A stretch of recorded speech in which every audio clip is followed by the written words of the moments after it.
people like me. You need people like me so you can point your f***ing fingers and say, that's the bad guy. The undisputed super featherweight champion of the world, Alicia, the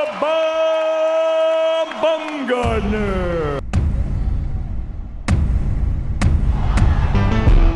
That's the bad guy. That's the bad guy. That's the bad guy. That's the bad guy.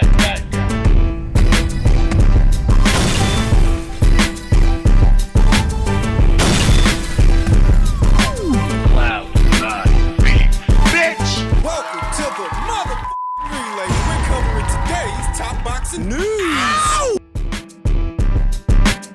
Okay, we'll start with this. Reigning undisputed Ring Magazine and lineal super featherweight champion Alicia Baumgardner responded to the WBO show cause letter by saying, "Thank you, WBO, for formally providing me the opportunity to show cause and present my position on the AAF you referenced in your letter. My team provided a comprehensive response to another sanctioning body who made a similar request regarding this matter, and we've been cooperating with MUCC's ongoing investigation as well. We look forward to answering your request well within the time you provided and definitely putting this issue behind me." Yesterday, news broke that the WBO were giving Alicia Baumgardner 30 days, 29 now, to show cause why she should remain WBO champion. And it appears they're not the only alphabet organization looking for finality, looking for answers. It's not a secret that 4 months ago, Alicia tested positive for 2 banned substances, but she hasn't been stripped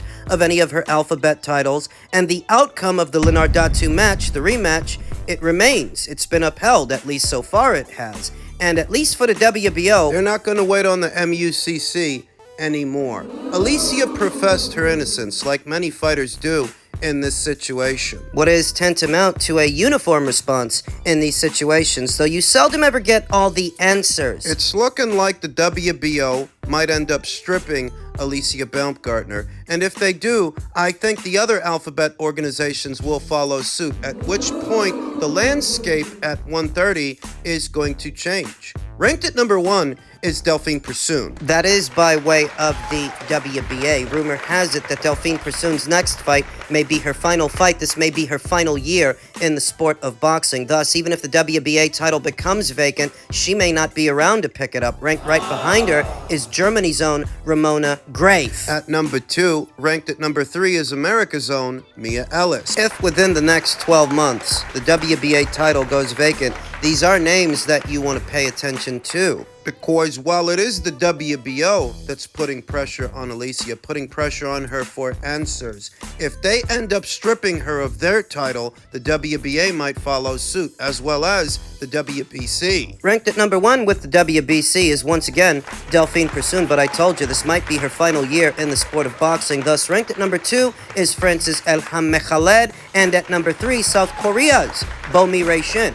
If this title ends up going vacant, perhaps Elham Mekhaled may end up fighting Bomi Rae-shin for the newly vacated title. It's a distinct possibility. If not for this unfortunate situation, I'm sure Alicia would have squeezed in at least one more fight before the year was out. There was time to do it. But now she's on the bench, the titles are in limbo, and the alphabet organizations, sooner or later, they're going to want answers. They're going to want finality as to how they should move forward. The WBO, the ones putting pressure on Alicia, ranked number 1 by way of the WBO, once again, is Delphine Persoon, but she may be retiring. Ranked right behind her is Tiaria Brown of the United States. At number 2, ranked at number 3, is former champion, 2-time WBO champion of Greece, Christina Lenardatu, who just fought Alicia earlier this year. And if the WBO end up stripping Alicia in tandem with Delphine Persoon retiring, the newly vacated title could be contested between Tiaria Brown and Christina Lenardatu. That's a distinct possibility. That would be a step up in class for Tiaria Brown, unbeaten up-and-comer Tiaria Brown, who seems to campaign anywhere in between featherweight and super featherweight. It's the lay of the land by way of the WBO, by way of the IBF. Once again, Delphine Persoon is ranked at number 1, but she may be retiring. Ranked at number 2 is Nazifo Bell. It's the same Nazifo Bell that Terry Harper fought many years ago. She won that fight. Depending on what happens, she could be in a pole position to fight for a title very soon. Ranked right behind her is Brazil's own amateur standout, Beatriz Ferreira, who, like Alicia Baumgardner, just so happens to be promoted by Matchroom. If things go sideways for Alicia and she's stripped of the IBF title, the title may be contested between Nazifo Bell and Beatriz Ferreira. Given Beatriz's amateur background, I would give her very good odds to beat Nazifo Bell and become a champion in just a handful of fights. A very short time. Like many boxers who have found themselves in this situation before her, Alicia Baumgardner has professed her innocence, what seems like a uniform response in these situations, though ultimately the powers that be, the sanctioning bodies, may decide that they have no choice but to strip her. What is supposed to be the investigation to prove her innocence, to vindicate her, that's been going on for at least 3 to 4 months now. We don't have the answers. We don't know at this time what, if anything, this investigation may have yielded to exonerate Alicia of culpability. And it just is what it is. That's how these situations usually go. The landscape at 130 pounds may change drastically in a matter of months. In men's lightweight news, rumor seems to have it that Gervonta Davis will be fighting Isaac Cruz for a second time early next year, which would come as a surprise to no one. That's what everybody figured he would do. At least that's what I figured he would do after the Ryan Garcia fight. And that this would kick off This rematch. a newly formed partnership between Al Heyman's PBC and Amazon. Rumor has had it that Amazon was the desired broadcast partner for Al Heyman as far as what he would want, that he didn't want to have to go to DAZN. He wanted to climb into bed with Amazon. But as far as an Amazon deal, per those same rumors, it's not that Amazon was going to give him a budget, say 80 or 90 or $100 million to do fights throughout the calendar year. The nature of the deal would have been a distribution deal. They'd be distributing the pay-per-views, the big ones like... Isaac Cruz versus Gervonta Davis is a big pay-per-view? No, not really, but in Al Heyman's mind it is, and the people at Amazon, they likely don't know any better. They likely don't understand the market value of a show in the sport of boxing. They don't do boxing in this market here in America. In any event, it is thought that if Amazon's going to do anything, they'll distribute Gervonta Davis fights and perhaps Canelo Alvarez fights and maybe that rematch between Errol Spence Jr. and Terrence Crawford. That's what the rumor is. Don't shoot the messenger. That it would just be a distribution deal to distribute their pay-per-views, their high-priority fights. It wouldn't be the same arrangement that they had with Fox or Showtime before them. If this rumor checks out, in Al Heyman's own mind, what's the advantage of being with an Amazon as opposed to someone else? And well, Amazon is a much bigger platform than, say, DAZN or Showtime, and you could distribute a pay-per-view, at least try to that many more people, because that many more people are subscribed to Amazon. The thing is that they don't normally show boxing matches, so the number of individuals subscribed to Amazon... Well, it is a lot. How many of those people are there for sports? More specifically, not just any sport, how many of those people are there for boxing matches? It's conceivable that a second fight between Gervonta and Isaac could do better than the first, because the first time out, nobody knew him. Nobody knew Isaac Cruz. He was virtually unknown, and he was little more than just a late replacement. Now that they know a little bit more about him, they've seen the first fight with Gervonta, at least some people did, and they've seen Isaac here and there since then. The second fight might do better than the first one did, but nowhere near in the neighborhood of what the Ryan Garcia fight just did. That fight did over 1 million buys. This won't do 1 million. I don't think this will do 500,000. Nobody's asking for this. If the rumors are true, and Gervonta's next fight is an Isaac Cruz fight, an Isaac Cruz rematch as opposed to a fight with someone else, well, it'll probably do in the neighborhood of, I don't know, just north of 200,000, maybe 3, if they're lucky. Gervonta Davis himself, he took to his social media and he stated that all these other little guys, they've got to fight me. He wasn't specific.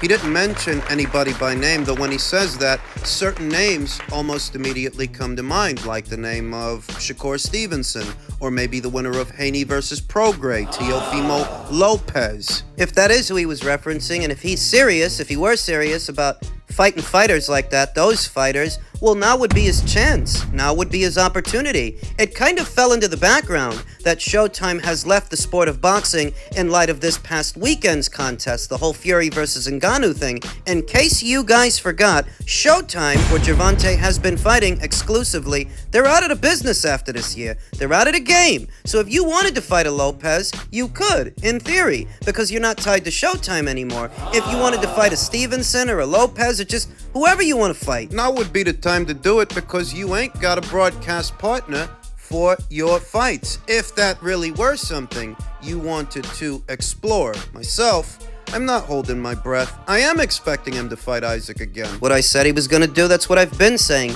he's going to do. It's just a question of where. Where will the fight be shown? And rumor has it, it's going to be shown on the Amazon platform, what will kick off the partnership between Al Heyman and Amazon. If he fights Isaac Cruz again, under these circumstances, all it accents, all it highlights is how much he doesn't want to fight those other fighters, how much he doesn't want to fight a Stevenson or the winner of Haney versus Prograis or Lopez, because if you wanted fights with those fighters, you know where they are, you know where to find them, and you yourself, you ain't even got a broadcast partner right now. These are rumors. They should be treated as such, but in the event that these rumors are true, this is precisely the kind of matchmaking that saw Showtime leave the sport of boxing, putting on fights that no one is asking for, putting them behind a paywall as an alternative to what people are asking for. You're not giving people what they want. You're not meeting the demand. You're giving people alternatives, substitutes, and telling them that they should like it, that they should buy it. And when they don't, it's the broadcast partners that suffer, and it's the sport of boxing that suffers as a whole. He fights this guy again, his numbers are gonna nosedive. You're gonna see a sharp decline fight to fight, from one fight to the next, from what he did with Ryan to what he does with this kid. Because nobody's asking you to fight this kid. Nobody's asking you to fight him again, which would make it more obvious that the only reason that fight did what it did, that Ryan Garcia fight, is because of the value that he added to it. Gervonta Davis was on pay-per-view 5 times before he fought Ryan. He never did $1 million or even $500,000. You add Ryan Garcia to the equation and his loyal social media following, and suddenly you're seeing real numbers, real metrics. Take him out of the equation. Swap him out for Isaac again. You'll be back at 200,000 buys, or just north of 200,000 buys, which is what you were doing before, which is nothing to write home about. And it never was. That's why Showtime ended up leaving the sport of boxing. Same shit, different toilet, if these rumors are true. Finally, in men's heavyweight news, Francis Ngannou says, "I'm the damn man, even though I got robbed." I can hardly blame Francis Ngannou for patting himself on the back, doing as well as he did in what was his professional debut against what was supposed to be the sport's best heavyweight. That's not what I thought, but that's what some people were convinced of. Waking up today, I just remembered, I'm the guy that just defeated the #1 heavyweight boxer in the world, Ngannou said in a video posted on his social media. And that I'm the damn man. Even though I got robbed by those judges, yes, I really believe I won that fight. I should have done better, but I still won that fight. So keep it up. I keep my eyes on him, and hopefully we'll get a rematch. This time, things are definitely going to be different. Francis wants a second fight, but Fury, he's supposed to be supposedly all tied up with Usyk and what's supposed to be their showdown February of next year. Behind a performance like that, I don't think Fury wants to fight Usyk next. In truth, I don't think his fans want him to fight Usyk next either. I think underneath it all, they would rather he fight Francis Ngannou again to redeem himself and remind the world of how good he is. Before he moves on, before he fights Usyk. They would rather he run it back with Francis. Francis Ngannou, who Malik Scott believes would beat a lot of guys in the top 15 and the top 20. I don't want to rain on anybody's parade, but an advantage that Francis had going into this thing is that he was a fighter of unknown quality. He had the element of surprise. There was no footage available on this fighter in a boxing ring Boxing, no indicator of how good Francis is or isn't in the squared circle. For those who believe Ngannou has what it takes to take out any of the heavyweight division's elite, Scotch advises that they seek medical attention. With that said, it wouldn't be facetious to consider Ngannou a better fighter than most of the heavyweight crop. Francis is not coming over here just beating anybody. Scotch explained to BoxingScene.com during a recent interview. But I believe Francis would beat a lot of guys in the top 15 and the top 20. The landscape is not that sexy right now. It's not like we've got a lineup full of killers. There's guys that he can beat that's been boxing way longer than him. myself, I would give Francis decent odds against some seasoned fighters and some journeymen. Based on what I saw, he could probably beat the likes of a Manuel Char for Manuel's WBA regular title. He could probably beat Daniel Dubois. He probably could, but I don't think he's going to have the same luck with everyone that he had with Tyson Fury. Veteran trainer Shane McGuigan had an interesting theory. I felt that Ngannou won, but I can completely see the argument to say that he didn't because of the activity of him. But it's coming from a guy that's having his first professional fight against the best heavyweight on paper right now. Personally, I think Fury is slightly on the decline. He hasn't had a very competitive fight since Wilder, and even he hasn't had a very good performance since the second Wilder fight. The second Wilder fight was a brilliant performance for him.